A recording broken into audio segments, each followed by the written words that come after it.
As the Ryzen platform starts to mature, we are finally seeing mini-ITX motherboards hit the market. Today we're going to take a look at the Asrock Fatality B350 Gaming-ITX motherboard. Okay, so here we have the box. Typical Asrock Fatality fare, red and black color scheme. Very nice. Feels good. Let's see what's inside. Okay, so obviously up top we have the board, the anti-static bag. Here we have our shield, black and red, very nice. You get Wi-Fi antennas and some SATA cables, black. One has a right angle, so that's cool. What is this? Oh, this looks like the M.2 screw on the underside. And your manual, driver disc, quick installation guide, all that good stuff. Okay, so here we have the board. We have, in typical Asrock Fatality fashion, the red and black color scheme. This seems to be like a cherry red. It looks pretty good. I like the way it looks. It kind of stands out. It's pretty attractive. So going over the layout quickly, you have your RAM slots here, your 24-pin connector, USB headers up front, 4 SATA ports here.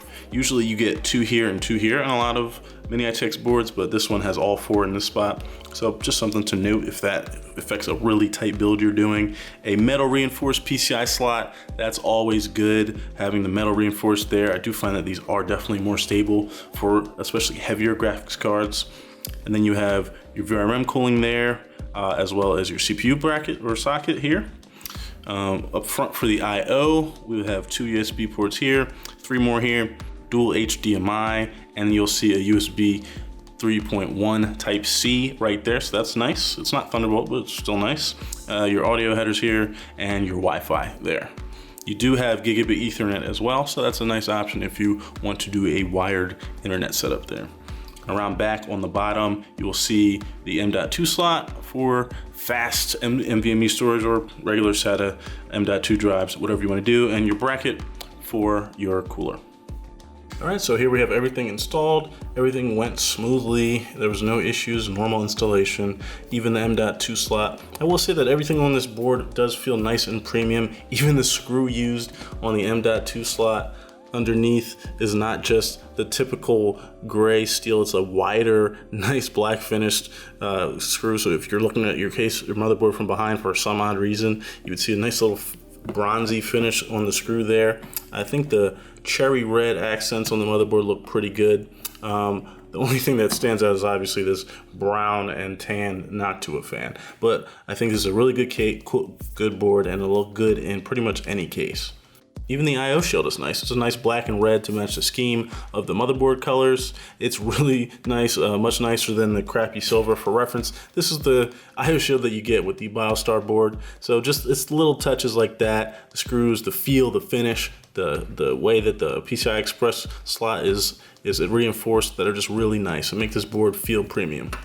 Another nice thing about this board is that there is a decent amount of separation between the cooler and the RAM. On the older BioStar board that I was using before this, there was not decent separation. It was very tight.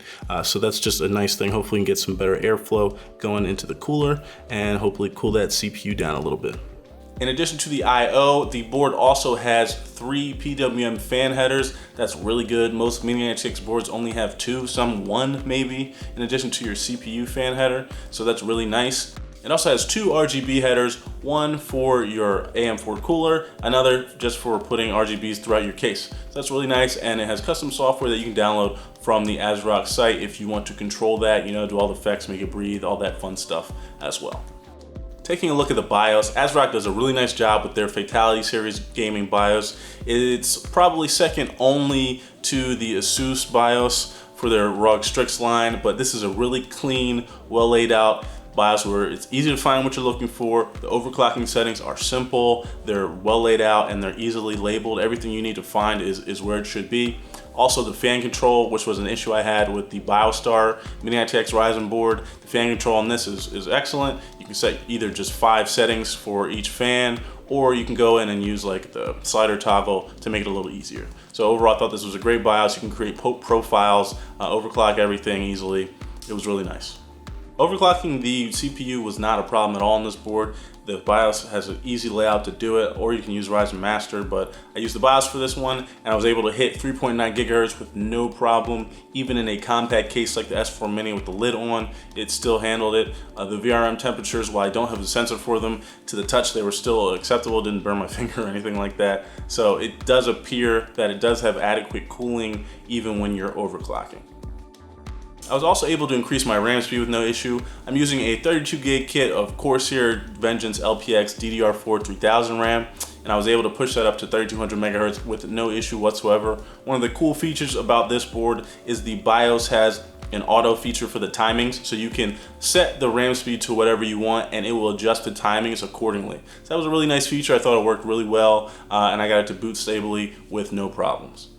Overall, I thought this was a great motherboard. I was really happy with everything that it had to offer in terms of the features and the quality of the components. It was top notch. The look and feel of the board is great. The BIOS was excellent, easy to use, easy to navigate. It overclocked well. I was able to overclock my RAM comfortably and also my CPU without an issue. It's really just a quality offering in the mini-itx AM4 market. So if you're looking for a mini-itx board for your new Ryzen build, you really can't go wrong here. I would say that at this point, I do recommend this over the BioStar X370 motherboard that came out. While I don't have a laser thermometer, the VRMs do appear to run cooler to the touch. Overclocking and fan control was a lot simpler on the Asrock as well. If you want to learn a little more information about this board, I'll drop a link to the article on the website below. As always, thanks for watching, guys. I'm Jay, this is Tech Everything. Please like, comment, and subscribe if you liked the video. I'll see you next time.